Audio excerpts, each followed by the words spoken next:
Señor, te damos gracias en este día. Paramos, Señor, delante de ti en esta mañana, Señor, para poder conocer a quién estamos adorando, Señor, a quién estamos cantando. Paramos, Señor, y paramos nuestras vidas delante de ti, Señor. Nos postramos sabiendo que no hay nada más importante que lo que tú has hecho en nosotros, Señor. No hay nada más valioso, más precioso en nuestras vidas que el conocerte y caminar contigo, mi Dios. Que todas las cosas alrededor de nuestras vidas no son nada, Señor, en comparación a ti. Que tú eres lo más grande, lo más valioso, lo más precioso que tenemos en esta vida, Señor. Y te pido que nosotros seamos conmovidos por esa verdad. Que nosotros caminemos, Señor, entendiendo que tu palabra nos llama a vivir completamente para ti. Corazones rendidos, corazones sometidos, corazones, Señor, que tienen fe para creer tu palabra, tienen fe para caminar en esta palabra que nos has dado para aplicarla, Señor. Te pido, Señor, que nosotros en nuestra humanidad, con nuestra según inteligencia, que nosotros, Señor, no hagamos y no traigamos a tu palabra abajo. Que no corrompamos, Señor, tu palabra usando nuestros estudios, Señor. Que nosotros, Señor, vengamos ante ti entendiendo que toda sabiduría, toda verdad empieza contigo. Y fuera de ti no hay nada. Fuera de ti no hay nada sagrado, no hay nada santo, no hay nada verdad. Solo tú eres Dios y solo tú eres el creador del universo. Y te pido, Señor, que nosotros caminemos entendiendo esta verdad. Te adoramos, te glorificamos y te exaltamos en el nombre de Jesús. Amén y amén. Tomamos nuestros lugares esta mañana y abrimos nuestras Biblias a Marcos capítulo 6, versículo 1, donde estaremos esta mañana estudiando la palabra de Dios y mirando en la palabra las cosas de las enseñanzas de Jesús.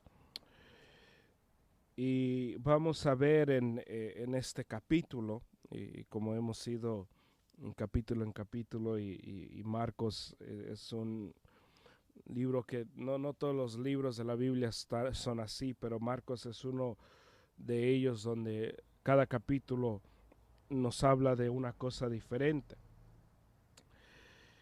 Y vamos a ver aquí en esta semana y la semana que viene, vamos a ver las enseñanzas de Jesús y también vamos a ver la reacción, más que nada, a la enseñanza de Jesús. Y vamos a ver cómo Jesús manda a los 12. Y así es como vamos a empezar este libro de Marcos. Pero antes de ello, todos ya deben de tener la dirección. Sé que el hermano sigue diciendo que las vamos a mandar, pero todos ya la deben de tener.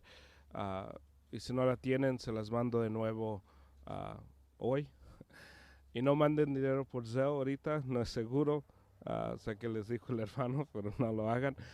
Si quieren mandar dinero, mándelo por Easy Tithe. O sáquenlo de efectivo o mándenlo cheque. Pero no mande por Zelle ahorita, no es seguro. Pero vamos a abrir nuestras Biblias a Marcos 6, versículo 1. Y una de las cosas que hemos visto en la palabra de Dios a través de este libro ha sido la reacción de la familia de Jesús a Jesús. Hemos visto cómo los fariseos hablan de Jesús. Hemos visto que la familia de Jesús dice de Jesús que está loco. y miramos que ellos querían impedir y lo querían parar a la fuerza a Jesús, y eso estaba en Mateo 2 o 3, o Marcos 2 o 3. Y entonces miramos que los fariseos decían de Jesús que él tiene un demonio, está poseído por Satanás, y es la razón por qué él tiene poder y por qué él está haciendo los milagros. Hemos visto que a Jesús también se le ha visto de una manera como una persona que trabaja trucos, y miramos que la mujer que le toca el manto no viene a Jesús por fe, sino viene a Jesús por superstición, que el manto es lo que tiene el poder. Y hemos visto muchas de estas cosas. Hemos visto que gente viene a Jesús porque hace milagros y porque Él hace obras. Y miramos a Jairo la semana pasada, que viene porque su hija se le enferma, se le muere, y Jesús es quien la resucita. Y a través de todo esto hemos visto muchas cosas, como la gente viene a Jesús. Pero es una cosa venir a Jesús porque Él hace algo, y mirar a Jesús y decir, no, pues Jesús es el doctor en excelencia, es el que dio vino a una boda y dio el vino más mejor del mundo, es un Dios de calidad. Y si uno toma clases de Biblia, uno se da cuenta que empiezan a hablar de Dios, un Dios de calidad, usando el libro de Juan, un Dios de excelencia, y empieza la doctrina, qué tipo de Dios tenemos. No voy a hacer eso esta mañana. Pero es fácil mirar las cosas de Jesús, y pienso que todos nosotros caemos en una área donde queremos mirar las acciones de Jesús y queremos decir, ¿qué hizo Jesús? Y nos queremos dejar llevar por eso. Oramos al Señor por sanación, porque miramos, pues, sanó el que tiene lepra, me va a sanar a mí. Miramos a cómo Jesús se comporta y decimos, no, pues Jesús perdonó cuando estaba en la cruz. Y mirar las acciones de Jesús es importante, pero no más importante que su palabra. Y es posible mirar las acciones de Jesús, cómo Jesús se comporta, cómo Jesús vivió, y ser insultado o tropezado por lo que Jesús dijo. Es una cosa que nos guste que Jesús levantó a esta niña, a esta joven. Es otra cosa que nos guste lo que Él dice. Es muy fácil decir, ama a tu prójimo, como Jesús amó a los que estaban ahí. Es otra cosa aplicar y querer aplicar lo que Jesús dice en su palabra. Y es por eso que tenemos un tiempo muy duro con la Biblia, porque la Biblia más que nada es lo que Dios dice, más de lo que Dios hace. Porque lo que Dios dice es tan importante como lo que Él hizo, porque en el hecho que Jesús habla, se hace. El mundo no se creó, no fue creado conforme a Génesis. La palabra no dice que en el principio el Señor agarró algo, un gérmenes, y lo agarró y lo empezó a trabajar y empezó a usarlo, y agarró otra cosa y se la agregó, y así es como el Señor creó la tierra. No nos dice eso. Nos dice que en el principio estaba Dios, antes que todo no existía nada más que Dios. Y nos dice que el Señor habló el mundo en la existencia. Ahora, si creemos que el Señor lo creó en 7 días literales, posiblemente. Si creemos que los 7 días es un símbolo y el Señor creó el mundo a través del transcurso de un tiempo más largo, también es posible, pero tampoco estoy hablando de eso.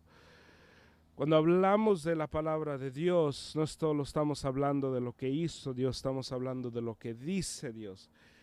Y si solamente soy conmovido por lo que hizo Jesús, pues no voy a ser un buen seguidor, porque lo que Jesús dice me debe de importar mucho más. Y hay gente que se va de la iglesia, no porque lo que hizo Jesús. Nadie es tropezado por lo que hizo Jesús, al menos que no le gusten que la gente sea sanada. Es la única razón por qué la gente se va a tropezar por Jesús.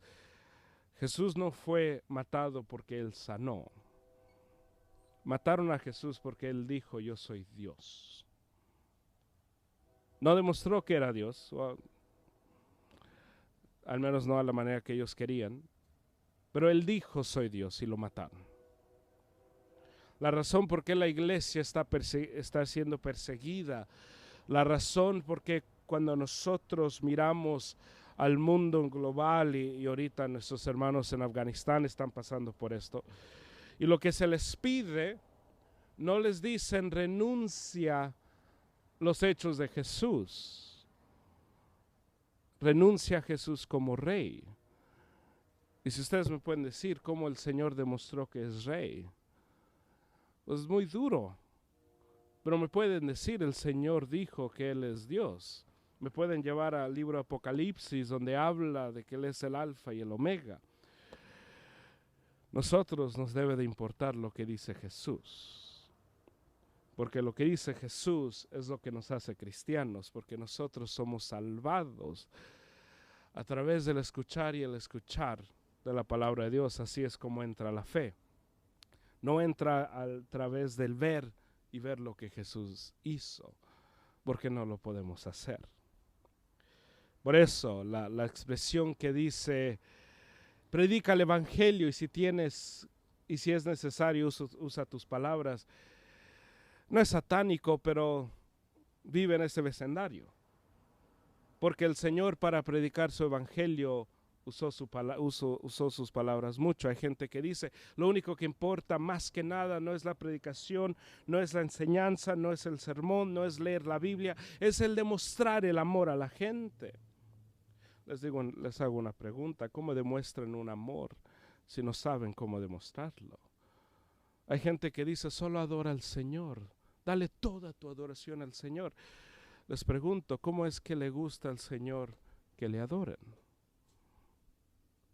Porque si uno está adorando al Señor como uno quiere, ¿quién está siendo adorado?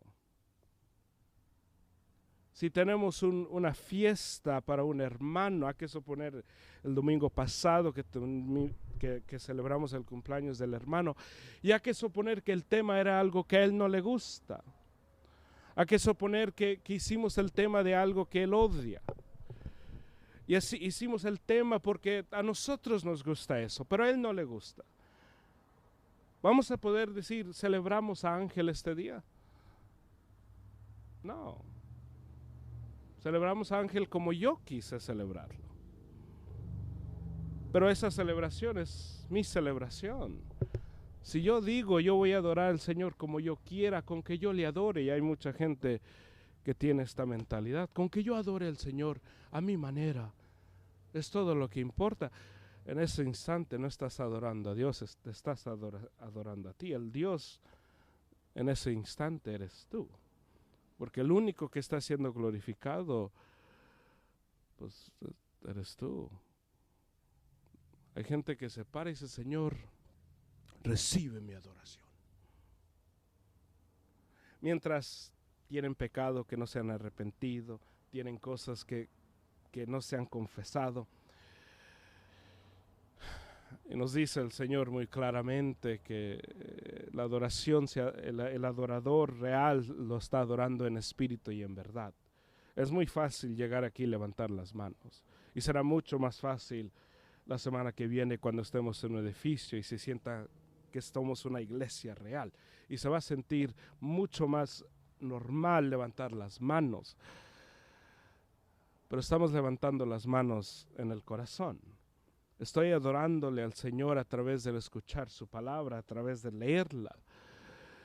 Me emociono al escucharlo. O solamente digo, otro versículo. Porque aquí lo que hace tropezar todo el mundo no es lo que hizo Jesús, es lo que dijo Jesús. Lo que causa que la gente se quede asombrada de Jesús No es solamente lo que Él hace, es lo que Él dice.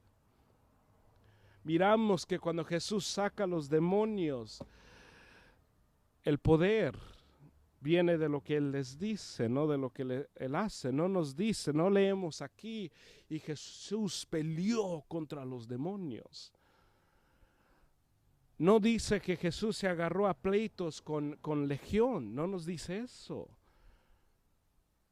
No nos dice que hubo una gran batalla entre Jesús y Legión. ¿Qué nos dice? Que Legión, este demonio de miles, déjame entrar a esos cerdos, por favor déjame entrar. No es batalla, porque Jesús es Dios. Hay gente que piensa que el opuesto de Jesús es Satanás. Y hay cristianos que cuando están poniendo imágenes de Jesús, ponen a Jesús contra Satanás como si fuera un pleito de verdad. Sería como yo peleara con el bebé. No es pelea. ¿Qué me puede hacer el bebé a mí? Es así como es con Satanás y Jesús. Si leen el libro de Apocalipsis se dan cuenta que no hay una gran batalla de Armagedón. No lo hay. Existe, bueno, para las películas y para los artistas. Pero si uno lee esa gran batalla, ¿cómo termina esa batalla? Nosotros somos el ejército más inútil del mundo, detrás de Jesús. ¿Y qué hace Jesús? Nos dice el libro de Apocalipsis que Él sopla y los destruye a todos. Nosotros solo estamos ahí para hacer bulla. No estamos ahí para hacer nada más. La palabra de Jesús importa y es importante. Marcos 6, versículo 1, dice la palabra. Él se marchó de allí y llegó a su pueblo, y sus discípulos le siguieron. Cuando llegó el día de reposo, comenzó a enseñar en la sinagoga, y muchos que le escuchaban se asombraban, diciendo: ¿dónde obtuvo este tales cosas? ¿Y cuál es esta sabiduría que le ha sido dada? Y estos milagros, ¿qué hace con sus manos? ¿No es este el carpintero, el hijo de María y hermano de Jacobo, José, Judas y Simón? ¿No están sus hermanas aquí con nosotros? Y se escandalizaban a causa de él. Y Jesús les dijo: no hay profeta sin honra, sino en su propia tierra, y entre sus parientes y en su casa. Y no pudo hacer ahí ningún milagro, solo sanó a unos pocos enfermos, sobre los cuales puso sus manos. Y estaba maravillado de la incredulidad de ellos, y recorría las aldeas de alrededor enseñando. Miramos aquí que Jesús regresa a Nazaret. Regresando a Nazaret, nos dice: y él se marchó de ahí, llegó a su pueblo, y sus discípulos le siguieron. Y cuando llegó el día de reposo, comenzó a enseñar en la sinagoga. El día de reposo es el sábado. Para los judíos el día de reposo no es un día como nosotros tomamos el día de reposo pues muy literal. Para nosotros el día de reposo es el día flojo. Si estamos en chores de baloncesto y estamos tirados en la cama, uno dice: es mi día de reposo. Bíblicamente estás incorrecto, solo para que sepas. Porque el día de reposo para los judíos, o bíblicamente, si queremos ser bíblicos, ahora el cristiano no tiene que mantenerlo, no lo tiene que guardar, no es parte de lo que nosotros, es más ahora simbólico en Cristo, que descansamos en Cristo y todo eso. Él es nuestro reposo. Pero el día de reposo para los judíos no era un día para ser flojos, era un día donde todo se le dedicaba al Señor. Uno trabajaba 6 días y al trabajar 6 días uno llegaba al Señor, se presentaba a la sinagoga y era todo un día de iglesia. Imagínense todo un día conmigo. Sería bien, no necesitaría que solo estudiar 6 versículos, podía estudiar la mitad de Marcos. Sería bueno para mí, ustedes lo odiaran, pero para mí sería grande. Pero era un día completamente para el Señor, dedicado al Señor, donde uno iba a la sinagoga, uno comía con los hermanos, regresaba a la sinagoga, era todo un día que uno dice, no, pues eso no es tanto reposo. Porque el punto de eso no era que ibas a ser flojo, era que ibas a dedicar todo un día al Señor. Dedicabas 6 días a tu trabajo, al ganar dinero, al tratar de ayudar a tu familia, proveer por tu familia. Le dabas 6 días a eso, le dabas un día al Señor. Ahora nosotros hemos cambiado, nuestra cultura es muy diferente. Y nos dice aquí que Jesús llega. Cuando llegó el día de reposo, comenzó a enseñar en la sinagoga. Y en este tiempo, cuando uno llegaba a la sinagoga, y se recuerdan, cuando enseñamos hace algunos meses ya, la diferencia entre una sinagoga y el templo. Este no es el templo, este no es Jerusalén, este es Nazaret. Y en Nazaret y en las áreas alrededor de Jerusalén habían sinagogas que eran puestos, eran hogares. A veces, de vez en cuando, rara era la vez donde era un edificio. Pero una sinagoga era una reunión de 10 hombres, porque uno tenía que tener al menos 10 varones para poder que eso se considerara una sinagoga oficial. Y miramos ahí que cuando llegaba la gente, ahí se reunía, y podía ser en el campo, podía ser en la playa, podía ser donde sea, con que hubiera 10 judíos, 10 varones que estaban ahí, es lo único que se necesitaba. Y en este tiempo la manera que ellos hacían la iglesia no era como nosotros hay más estructura, más orden, donde hay como un programa, hay la música, anuncios, colección de ofrenda y la predicación, y hay una orden. En estos tiempos no había orden, había orden pero no había orden, vamos a empezar a las 9, no sé qué horas vamos a salir, pero empezamos a las 9. Y empezaban leyendo un salmo, que era su forma de adoración. Abrían un salmo, lo leían, y era como cantar los himnos. Y leían el salmo, y todos empezaban. Se levantaba una persona, alguien quiere compartir, se levantaba alguien y leía de las escrituras. Ahora, los únicos que podían leer eran las personas ricas, porque solo ellos tenían acceso a la educación.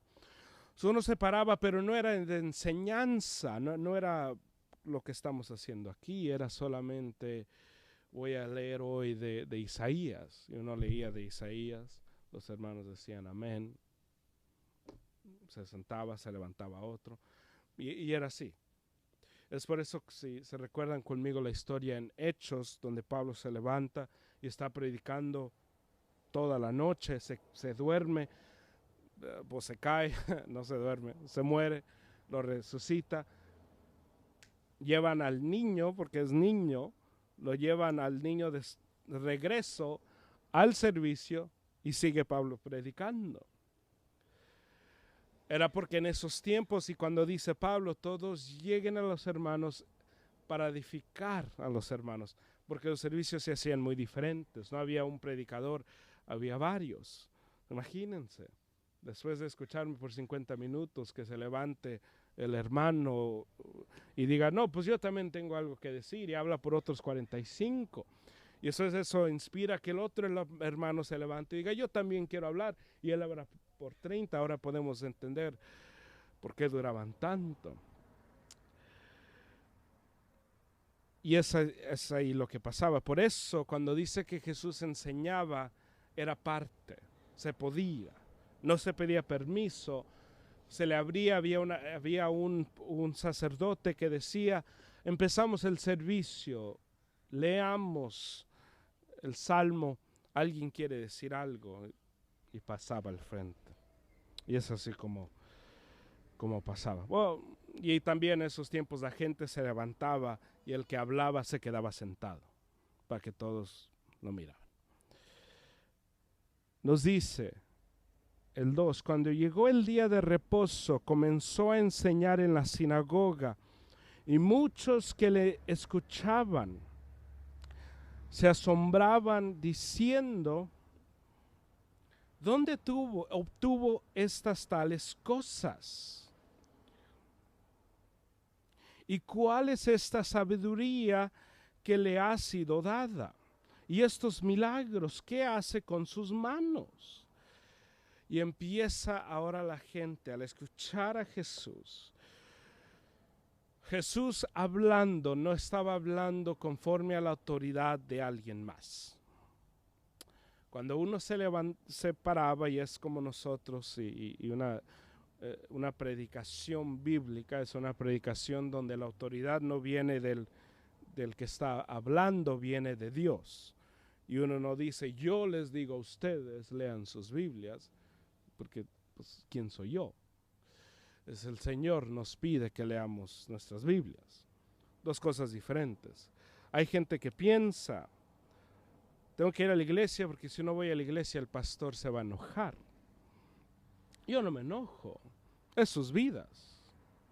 No hay nada, yo no estoy sentido porque no vienen. Es más peligro.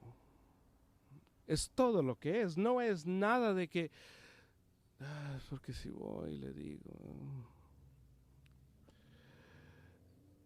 No es nada que ver conmigo. Yo no te pido que vengas. Porque al final es tu obediencia al Señor. Tú le respondes al Señor por tu obediencia. El que nos dice que no paremos de congregarnos es la palabra, no soy yo. Yo no escribí ese versículo. No lo escribí, yo no fui, yo no estaba vivo. Pero es tan importante entender que cualquier palabra que se predica tiene que venir de la autoridad de Dios. Es por eso que les pido cada vez que empezamos a que abrir nuestras Biblias, para que ustedes lean y lean conmigo lo que está escrito. Ahora, si no tienen sus Biblias, otra vez, es problema suyo. No me ofenden a mí, yo tengo mi Biblia, yo estoy bien. Pero es tan importante entender que fuera de lo que la Biblia dice, yo como su pastor no tengo autoridad. Les puedo decir que lean sus Biblias, que se sometan, que vengan a la iglesia, que pidan ayuda, que pidan consejería. Yo les puedo decir eso todos los servicios. Irónicamente les digo cada servicio que hagan eso. Pero si nadie lo hace, nada pasa. No me insultan. No traen nada hacia mí. Es tan importante entender que el cuidado espiritual propio es tan importante. Yo como su pastor tengo responsabilidad de cuidar detrás de ustedes a través del enseñar la palabra de Dios, a través del interceder por ustedes día tras día, a través del orar por ustedes día tras día y el estar atento y listo para servirles en cualquier instante. Es mi trabajo como pastor. Pero el cuidado propio espiritual es su responsabilidad. Es responsabilidad tuya pedir ayuda si la necesitas. Es responsabilidad tuya en tu matrimonio decir, necesito que me ayuden, ayúdame. Es tu responsabilidad como padre decir, necesito ayuda con mis hijos. Pero si todo está bien, siempre está bien, nada está mal. ¿Entiendes la Biblia? Sí, la entiendo, sí, la entiendo, sí, la entiendo, sí, la entiendo. Y te vas y te pierdes por el mundo. no te cuidaste. Mi doctor me puede decir, haz esto, esto, esto, esto, esto, esto, esto. Y si yo me levanto todos los días y me como una mitad de pastel de chocolate porque me gusta, y digo, no, es porque el doctor no me cuidó. Y es lo que hacemos con los pastores. Vivimos como locos en la semana. No abrimos la Biblia, pensamos lo peor, no buscamos ayuda y pensamos, si lo escucho por 50 minutos me va a cambiar toda la vida. Agradezco que piensen tanto de mis predicaciones de 50 minutos, pero si no la estamos viviendo todos los días, hermanos, no que me estoy gastando el tiempo, le estoy gastando a ustedes el tiempo. Porque están pensando que en 50 es la persona que se come una ensalada y dice, estoy en una dieta. No, comiste una ensalada. Dieta es 3 meses que lo estás haciendo y es parte de tu vida. Comiste una ensalada. Es todo lo que es. Es tan importante entender que el cuidado propio espiritual tiene que ser prioridad en nuestras vidas. Lo tiene que ser. Hay gente hay cristianos que ponen su salud física y van al ejercicio y invierten mucho dinero en su cuerpo y invierten nada en su vida espiritual, y nos dice la palabra que eso es vanidad. No estoy diciendo que no se cuiden, cuídense, traten de vivir lo más largo que puedan para la honra y gloria de Dios. Pero no olviden que lo más importante es su cuidado espiritual. Si están dispuestos a pagar 40, 50, 60 dólares al mes por un gimnasio, entonces estén abiertos a pagar 30, 40, 50, 60 dólares por un libro que les va a ayudar en su fe. Es todo lo que es. Si estamos dispuestos a pagar, yo no pago el Netflix, pero el que paga el Netflix, gloria a Dios a ellos, Dios les bendiga. Pero que son 20 dólares, si estamos dispuestos a pagar 20 dólares sin pensarlo todo el mes, gastar 20 dólares en el invertir al reino, en dar 20 dólares a la iglesia, no debe de ser nada. Yo cuando abrimos el cable le dije a mi hermana, yo quiero estos canales, cueste lo que cueste, yo quiero estos canales.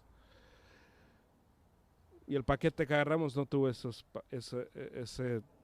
canales. Le dije, llama. Tu nombre está en la cuenta, llama. Y diles, yo quiero estos canales. Llamó y le dijo, va a ser 10 dólares más. Ponlo. No importa. Sin pensarlo. Me hubieran dicho 50, es posible que lo hago. Voy a ser honesto, sí lo hago. Y así es como debe ser cuando viene el darle al Señor. Y no decir, pues el 10 es del Antiguo Testamento, nadie da al 10. Porque si no me pesa darlo al mundo, si no me pesa darle a los clubes que no necesitan mi dinero de fútbol, entonces tengo que estar dispuesto a ser generoso con el Señor. Lo tengo que hacer.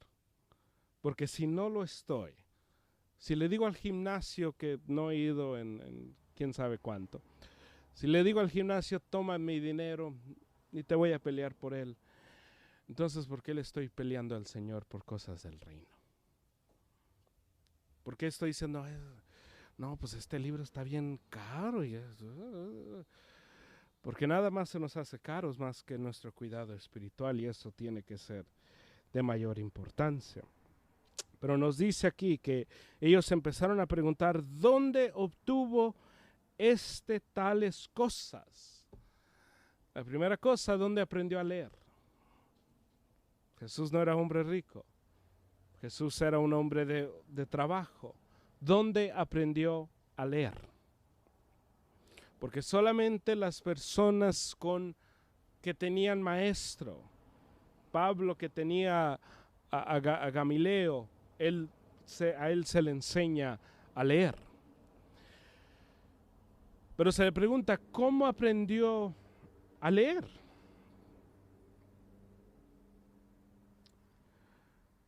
Especialmente donde aprendió a estudiar la palabra, porque no fue a una escuela, no fue a un seminario.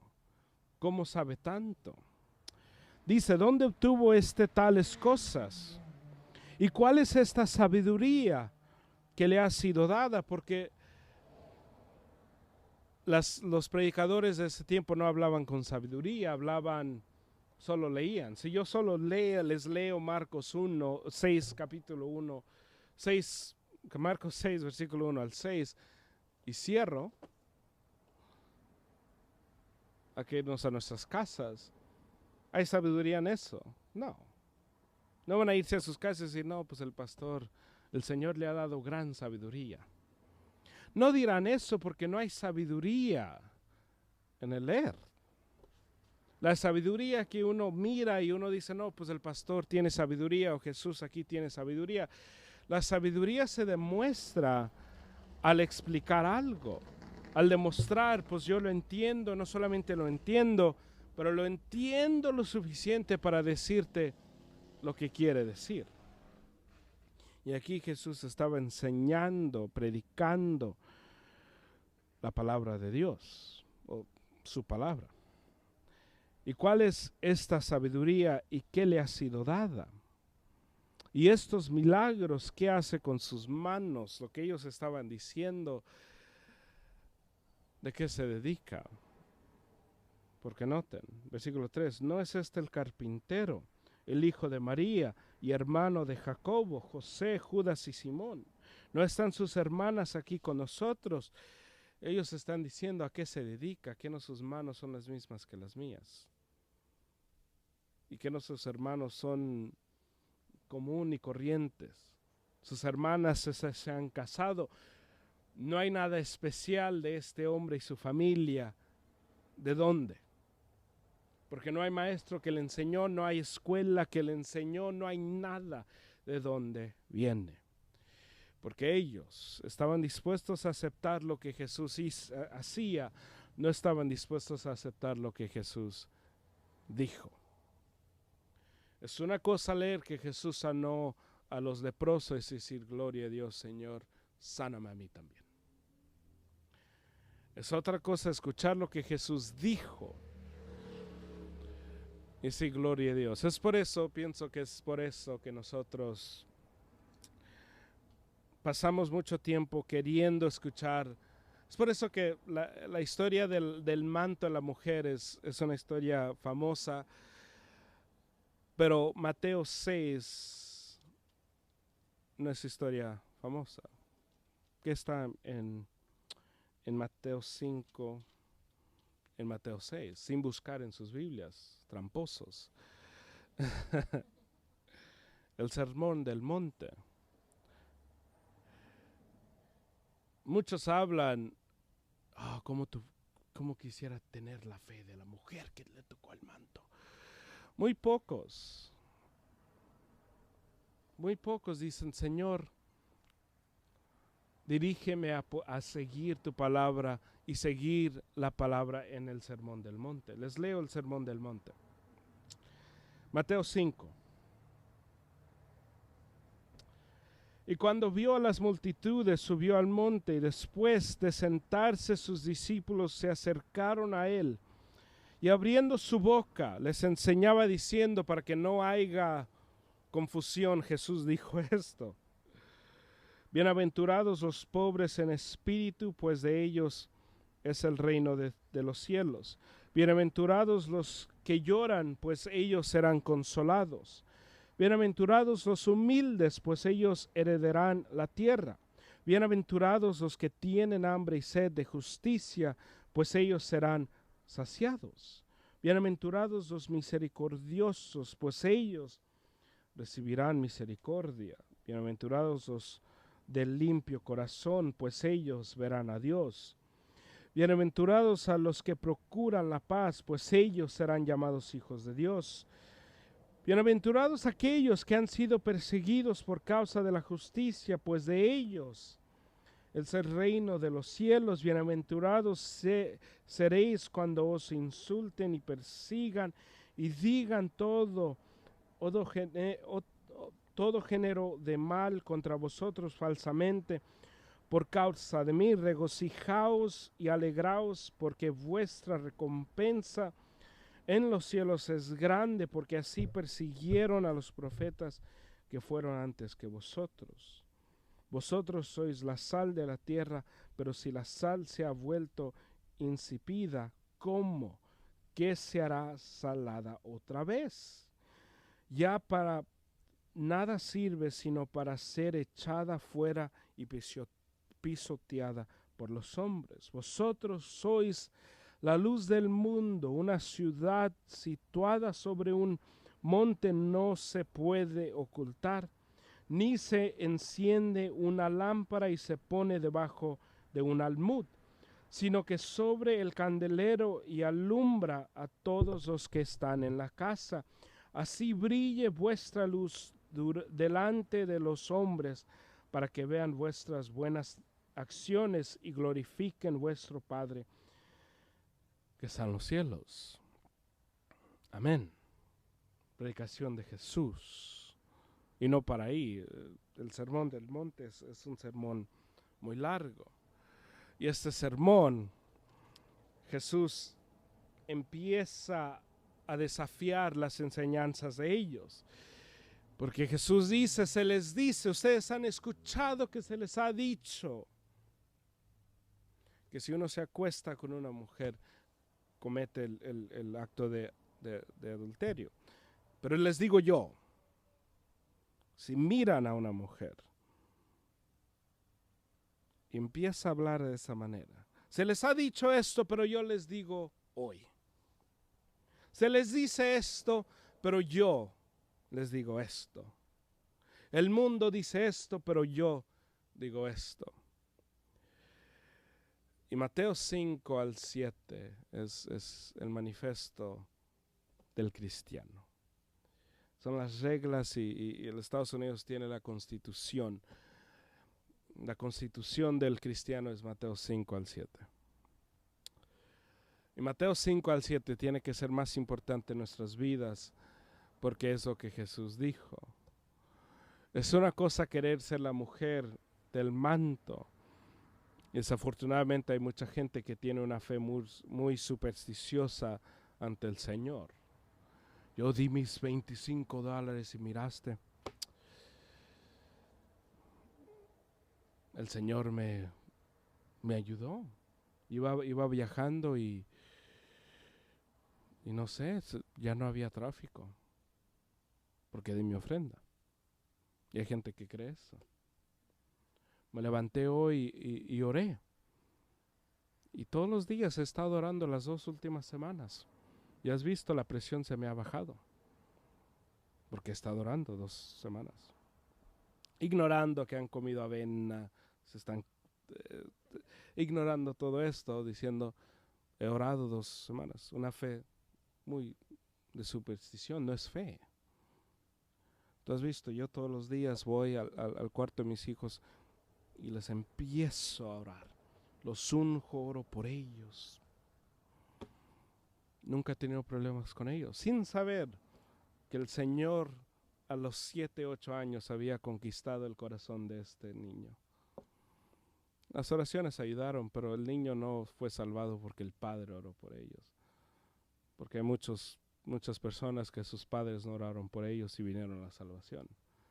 El decir, les digo esto como una advertencia, un cuidado, no digan, yo oré por mis hijos y se salvaron, porque hay madres y padres que están orando por sus hijos también y ellos nunca han venido. Lo que tú estás diciendo al decir esto, mis oraciones sirven más que las tuyas. No hablen así, es obra de Dios. El que dice, yo oré al Señor 1 mes y ayuné 40 días y el Señor me sanó. Lo que tú estás diciendo, tu fe es muy débil. Y la gente, en vez de decir, gloria a Dios, dice, no, pues este debe ser santo, porque a mí nada me contesta. Tengan mucho cuidado cuando hablen así, porque eso no es fe, eso es fe de superstición. Tengan mucho cuidado. La fe en Cristo y la fe del cristiano no viene de lo que le pasa. Yo no me levanto y digo, Señor, te doy gracias, eres bueno porque me dieron un aumento.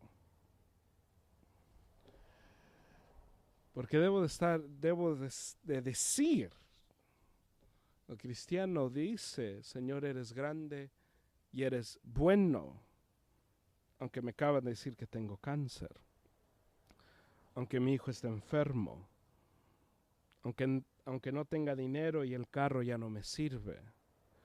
El cristiano se levanta y dice, Señor, eres bueno, no porque lo que me está pasando no me está pasando, sino porque tú eres bueno y Dios de todo el universo no tiene nada que ver conmigo.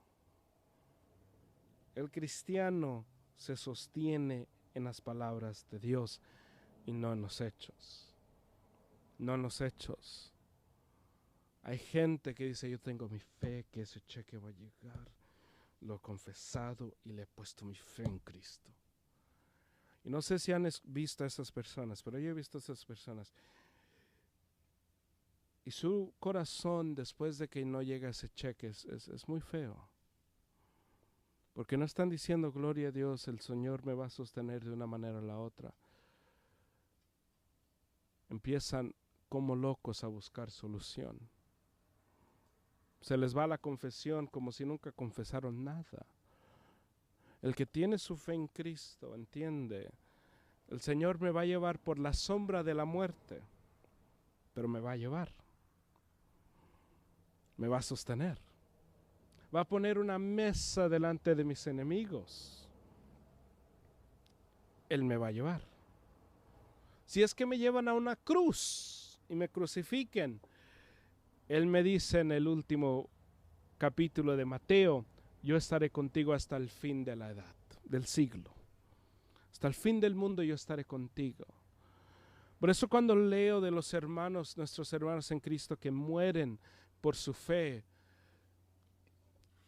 hay veces que me hace llorar las historias porque son historias muy, muy feas.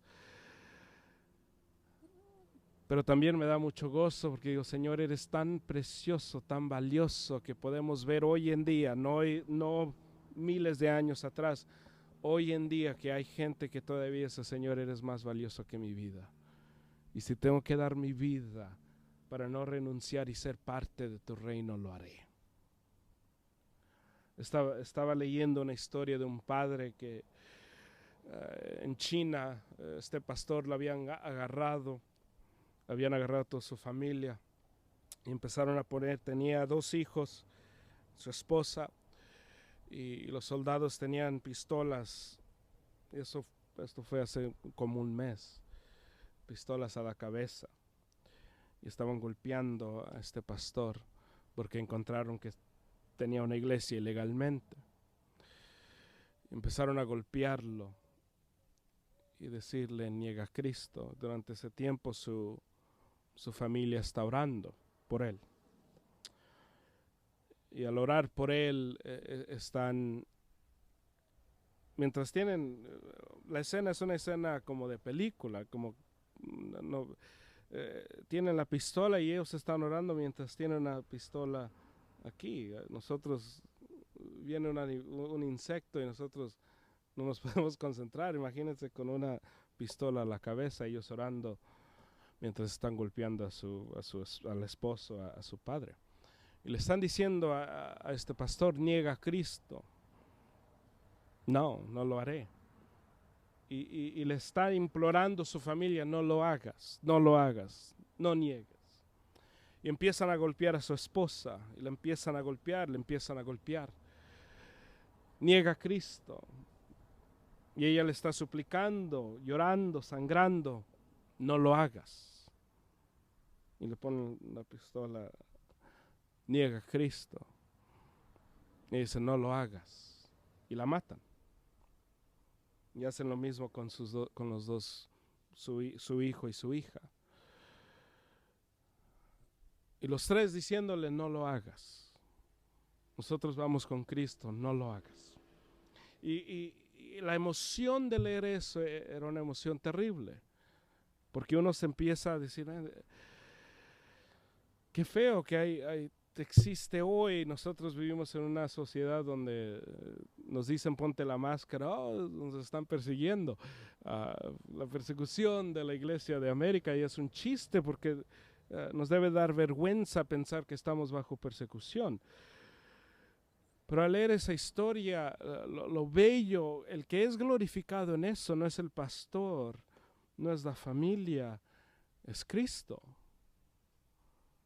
Porque en ese momento miramos que lo que es más importante a esa familia no era su unidad, era Cristo. Venga lo que venga, me estén golpeando, me estén poniendo una pistola, tú no caigas y tú no niegues a Cristo. Todo eso viene, hermanos, esa fe no viene de leer lo que Jesús hizo. Viene a través de ser transformado de lo que Jesús ha dicho. No lo que Él hizo, sino lo que Él dijo. Y es tan importante entender, caminar y comprender que lo que dice Jesús me debe de dar vida. Porque hay mucha gente que no entiende por qué hizo algo Jesús. Y todos hemos escuchado esos sermones. Y nos dicen, Jesús hizo esto por cualquier locura. Y uno dice, pues, ok, pues yo también. Sin entender por qué lo hizo. Vamos a ver en unas 4 semanas cuando Jesús da alimentación a los 5,000. Y esa historia, esa historia, las cosas que le han hecho a esa historia. Si tú solo tienes $5, tráelos al Señor y vas a ver que te los va a multiplicar. Y hay gente, pobrecitos, hay gente que solo tienen $40 para dar, para comprar marqueta para su familia. Y estos ladrones que se visten como pastores, que son ladrones, ni son cristianos, son lobos. Estos lobos que se levantan. Si tú le das lo último que tienes, verás que el Señor te lo multiplicará. Y esta gente, pues lo leyó de la Biblia. Aquí está. Este joven solo tenía poco y el Señor lo hizo mucho. Yo tengo poco. ¿Y qué dicen? Cosas pequeñas en las manos de un Dios grande se hacen grandísimas. Sin saber, sin entender por qué lo hizo Jesús. Si leemos esa historia y la vamos a leer en unas semanas, nos dice Jesús fue conmovido. ¿Por qué? Porque ellos han estado escuchándolo todo el día. Es como si ustedes me escuchan por 6 horas. Me voy a conmover por misericordia y les voy a comprar comida. Es lo que pasa aquí. Ellos han estado escuchándolo todo el día y Jesús dice, no, pues hay que darles de comer. Lo menos que puedo hacer. Han estado aquí todo el día. Es lo menos, es como cuando alguien te ayuda a mover. Lo menos que le puedes hacer es darles algo, darles agua.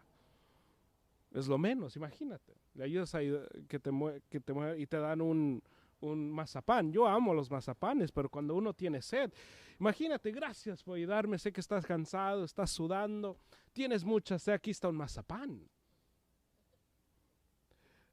Es la misericordia, por eso Jesús les da de comer, pero estos ladrones han cambiado eso y dicen, si tú das lo último que tienes en tu cartera. La madre, el padre que está ahí dice, no me pagan hasta el viernes, estos $40 me tienen que... Tengo suficiente gas para llevarme el viernes. Con estos $40 tenemos que comer los 4, los 5, los 6. Y la gente es manipulada, pero Señor, yo creo que tú lo vas. ¿Y qué hace? La gente pone 40 Está esperando, no sé, que llegue a su casa y le llegue un stimulus. No sé, que alguien le va a decir, hermano, mire que diste 40, aquí están 80, no sé, no sé. Pero llegan a su casa y los niños dicen, pues tenemos hambre, ¿qué vamos a comer? El padre dice, no, pues el Señor nos va a proveer. Y cuando cuando el padre, la madre piensa mirar, no, pues ¿cuándo? Pues Señor, tenemos hambre ahorita. Uno tiene que hacer una llamada, y me presta 100, te pago el viernes. Y ahora aún no queda peor. Tenías 40 te iba a sostener. Huevos, frijoles, lentejas. No es lujo, pero vas a comer. Ahora tienes que pedir más dinero.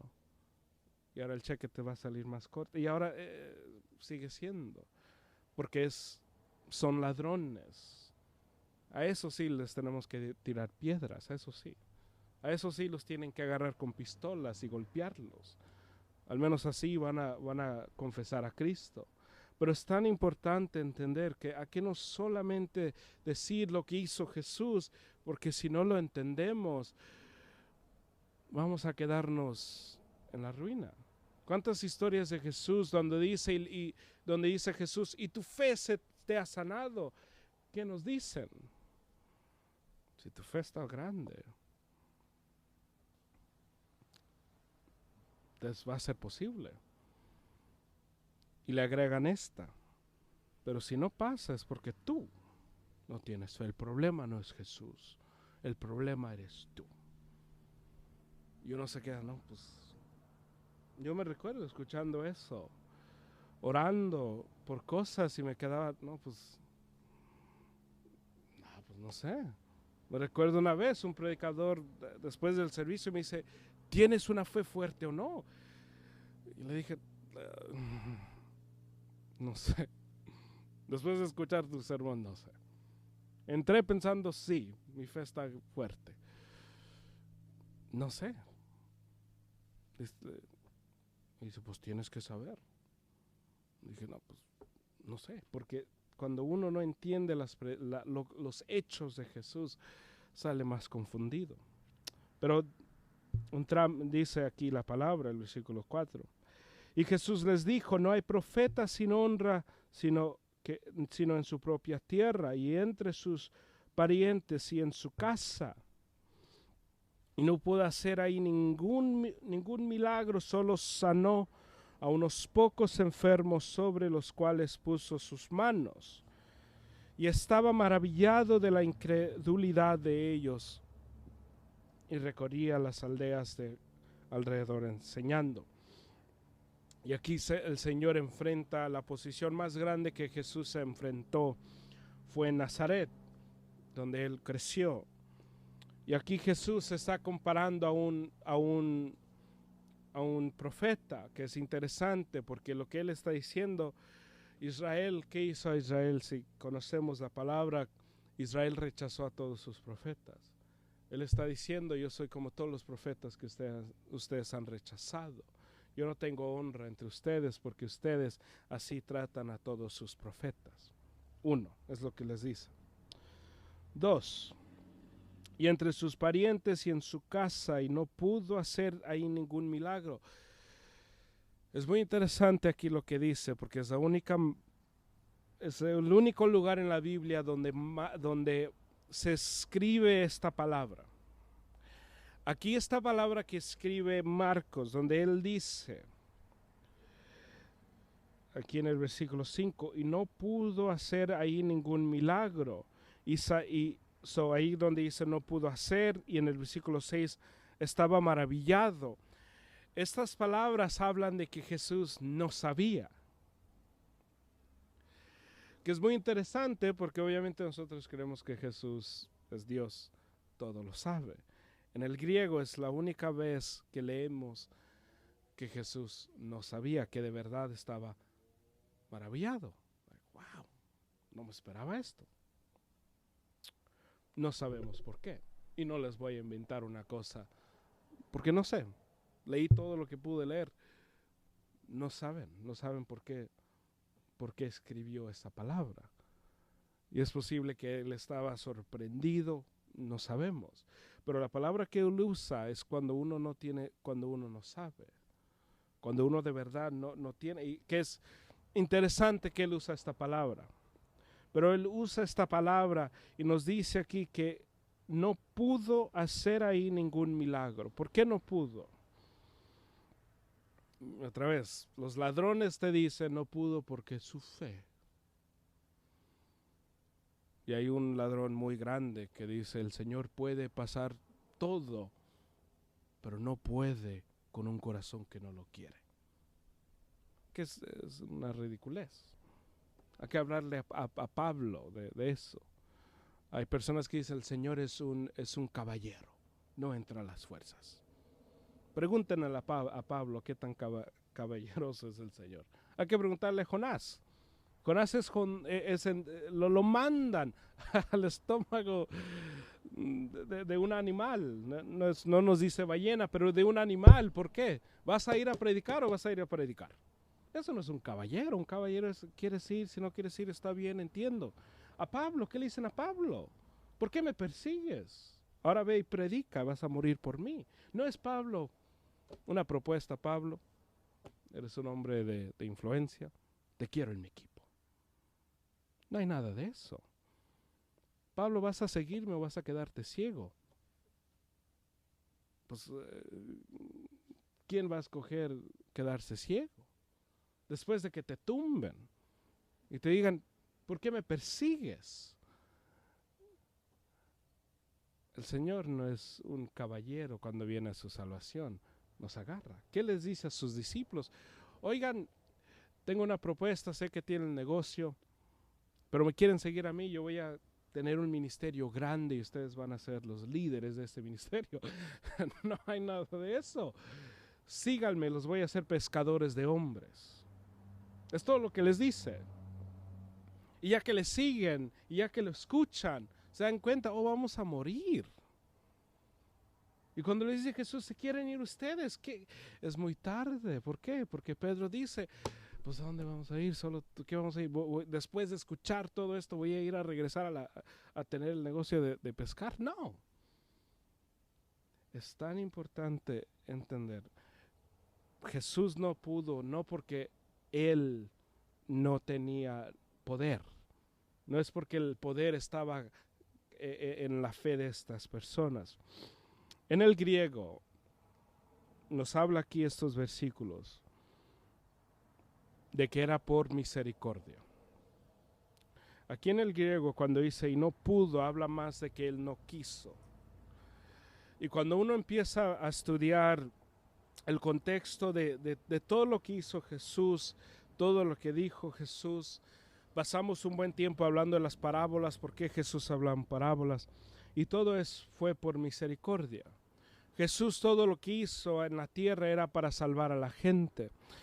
Y cuando no estaba salvando a la gente tenía misericordia y por eso no les hablaba con toda la verdad. O al menos no les decía la verdad directamente. Si Jesús empieza a hacer milagros, va a traer a ellos un corazón bien duro. Es lo que va a traer. No sé si han mirado a personas que vienen a la iglesia a la fuerza, que los han forzado a venir a la iglesia. Esas personas no son las personas que están adorando libremente. No son las personas que escuchan un sermón y dicen, gloria a Dios, amén. Las personas que vienen a la fuerza son las personas que se sientan más atrás y te quedan. ¿Cómo estás? Así llegan las personas que llegan a la fuerza. No hay persona que llega a la fuerza a la iglesia, a un lugar, y llega feliz. No hay. Porque nadie le gusta hacer nada a la fuerza. Nadie. Y lo único que hacemos a la fuerza con una actitud más o menos es el trabajo, y eso es porque nos están pagando. Es todo. Yo voy al trabajo, puedo estar cansado, frustrado. Bienvenido, ¿cómo te puedo ayudar? Y empiezan a decir su lista y digo, ay, ok. Tienen esto. Adentro de mí digo, no tengo nada, vete a tu casa. ¿Qué estás haciendo aquí a las 3 de la mañana? Vete a dormir.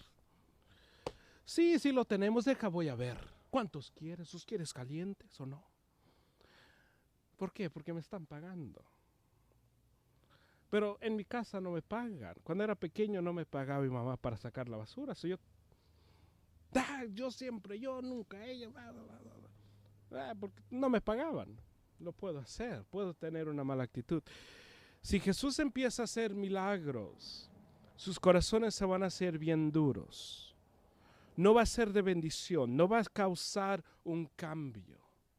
No lo va a causar. Es por eso cuando la gente dice, ven y habla con mi esposo, o ven y habla con mi tío, mi hijo, mi hija.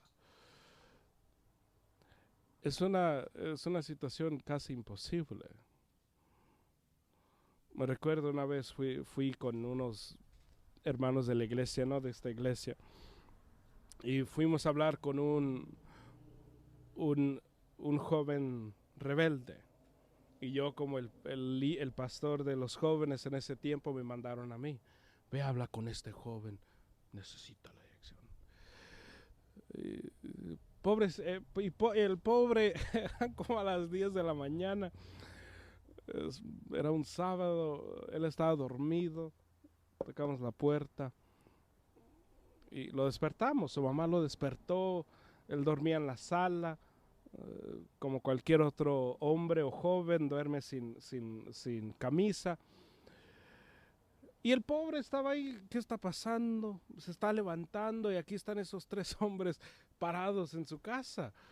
Y empieza uno, tú le estás haciendo daño a tu mamá. El pobre ni se ha lavado los dientes, tiene lagañas. ¿Qué va a recibir en ese instante ese joven? ¿Qué va a recibir? ¿Qué va a pensar este joven de las personas de la iglesia de su mamá? ¿Qué va a pensar de su mamá? Mi mamá va solo a hablar mal de mí. ¿Qué va a decir? Pues no le voy a decir nada porque solo habla mal de mí. Y estos ni me conocen. Abro el segundo, la misma cosa. Yo, teniendo más experiencia porque era el pastor de jóvenes, entendía, uno nunca va a llegar al servicio. Nunca lo voy a ver. Porque este episodio no funciona. Y empecé, ¿cómo te llamas? Me dijo su nombre. Y dije, ¿te quieres poner una camisa? ¿Quieres ir al baño? Porque uno se levanta, quiere ir al baño. Y dice, sí. Y dije, ven. Regresa, se sienta y ya está más calmado. Y le dije, yo no estoy aquí para lo que ellos te dijeron, no sé. No conozco tu mamá, no conozco tu relación, no sé. Y le empecé a decir, me da risa porque su reacción de este joven. Porque él tenía como unos 15, imagínense. Ni era pandillero, le gustaba dormirse. ¿Qué joven no hay joven que dice, no, los domingos, si la iglesia empieza a las 8, yo quiero estar despierto a las 6. No hay joven. Todos los jóvenes se duermen a las 6 los sábados. Nadie, a nosotros. ¿Quién de nosotros? Soy honesto, hoy me levanté y dije, un domingo más. El domingo que viene a las 3:30. Así me levanté esta mañana. Así me levanté, Señor. 3:30. Puedo levantar a las 12. Y todavía es temprano. Eres grande, Señor. Pero este joven a las 10 de la mañana en un sábado. Y le dije, no sé lo que tú quieres, no sé. Pero le di el evangelio, no le hablé de lo que tiene que hacer, porque no lo conozco. Es posible que le gustan los videojuegos y tenía buenos grados. ¿Qué le vamos a decir? No hagas esto. ¿Qué le vamos a decir? Vete a la calle. Le di el evangelio. Cristo te ama, murió por ti. Si tú te arrepientes, te dará vida eterna y te dará propósito. Y le di el evangelio. Y me empezó a decir, pues, que su padre lo había abandonado y tenía ese dolor. Y empecé a decir, pues yo también. Y empecé a ministrarlo. Nunca llegó al servicio. No termina esta historia de una manera, llegó al servicio, era un buen y aquí está sentado. Así no termina la historia. Pero al final él dice, pues tú hubieras empezado hablando. Estos hombres, no sé por qué me hablaron así, no me conocen. Porque él estaba fastidiado, pero ¿por qué? Porque a la fuerza quería su mamá que alguien llegara y le diera una sacudida. Nunca, casi nunca funcionó eso, nunca. Y aquí el Señor, si el Señor empieza a sanar a todo el mundo y decir, yo soy Dios, miren lo que estoy haciendo, soy Dios, ¿qué iba a pasar? Aquí iba a ser caos y la gente se iba a voltear contra Él. Los que vienen a Jesús porque escuchan, miran el precio y dicen, yo estoy dispuesto a pagar el precio. Nadie llega porque el Señor dice, cómpralo. Sígueme. Nadie. ¿Qué nos dice Romanos? Es la bondad de Dios que nos lleva al arrepentimiento. Es a través de mirar que Jesús es bueno, que Dios es bueno y ha hecho bueno hacia mí, que uno dice, yo quiero seguir a este Dios bueno. Nadie viene al Señor a que les peguen con la Biblia. Lee tu Biblia. Nadie. Ustedes no llegan así. No llegan. Si yo todos los días leíste tu Biblia, ¿por qué no? ¿Por qué no la has leído? ¿Qué estás haciendo? ¿Mirando la tele? No, pues ¿qué es eso? ¿Qué van a hacer? Cada vez que les llaman no van a contestar. ¿Ya leíste? ¿Leíste tu Biblia? ¿Por qué no? ¿Qué entendiste? ¿No entendiste nada? No, ¿qué pasó? Nadie llega al Evangelio de esa manera. Y si nosotros no nos gusta qué pensar, y hablando de los jóvenes, piensen como joven. Cuando tenías 15, 16, 17 años, ¿qué querías hacer tú? ¿Querías estar en iglesia? ¿Querías que te hablaran cada vez que mirabas un programa que decía una mala palabra, que te digan, no, tú siempre, tu generación, bla, bla, bla, bla, esta música del diablo, bla, bla, bla, bla? Nadie llega al Evangelio de esa manera. Todos aquí llegamos al Evangelio, o no sé. Todos aquí permanecemos en el Evangelio. Llegaron, no sé cómo llegaron, pero permanecemos en el Evangelio porque hemos reconocido el Señor es bueno. Es posible que nos presentaron a un Dios muy fuerte, muy duro, religioso, es esto. Y somos honestos, no nos gustó y después nos dimos cuenta, este Dios es bien bueno. Leímos Romanos 8, no nos pudimos parar de llorar porque todo esto es para mí. Y me recuerdo Romanos 8. Romanos 8 es bellísimo. Del tiempo discipulado, de todos los discipulados, Romanos 8 ha sido el más chistoso. Lo único que los tomaron normal era el hermano Ángel y la hermana Perla, que me quedé asustado. Porque es, sí, Romanos 8. Dije, ok. Todos los demás. Para mí, no puede ser. Yo no merezco esto. ¿Por qué? Porque nos dimos cuenta, el Dios que yo sigo, no solamente me dice, lee tu Biblia, léela, pero es ámame, gózate, entiende que yo te amo y he dado todo por ti. No hay nada ni nadie que te va a separar de mí. Porque yo te he salvado, yo te he sellado, yo te tengo aquí. Hay una película el personaje es un personaje malo, pero tiene un gato y el gato y las caricias que le da este gato son chistosas, pero el gato se queda. Nosotros somos ese gato y el Señor nos tiene aquí. Y hay que entender que el Dios que servimos, amamos y adoramos no es un Dios que se para y dice, yo merezco esto, denme más. Es un Dios que baja donde estamos. La gracia, y termino con esto, la gracia es alta. Porque si nos sentimos altos y nos sentimos que todo está bien y nos sentimos bien, la gracia ahí está con nosotros. Pero cuando estamos, lo que se siente en lo más profundo del mar, en depresión, en ansiedad, en estrés, la gracia va hasta abajo. No hay nada ni nadie que nos pueda separar del amor de Cristo, y por eso nosotros caminamos con Él.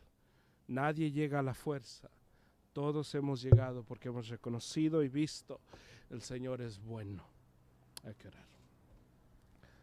Señor, te damos gracias en este día por tu palabra. Te damos gracias porque nos diriges siempre, Señor. Te doy gracias, Señor, porque en todo estás y en todo estás obrando. Señor, tu palabra es santa y tú eres un Dios santo y nosotros somos personas que estamos siendo santificadas en ti. Te pido que nosotros caminemos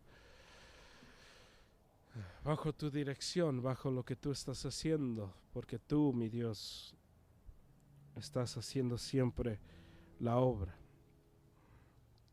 La obra es tuya, Señor, y por eso caminamos agarrados de tu mano, agarrados de tu palabra.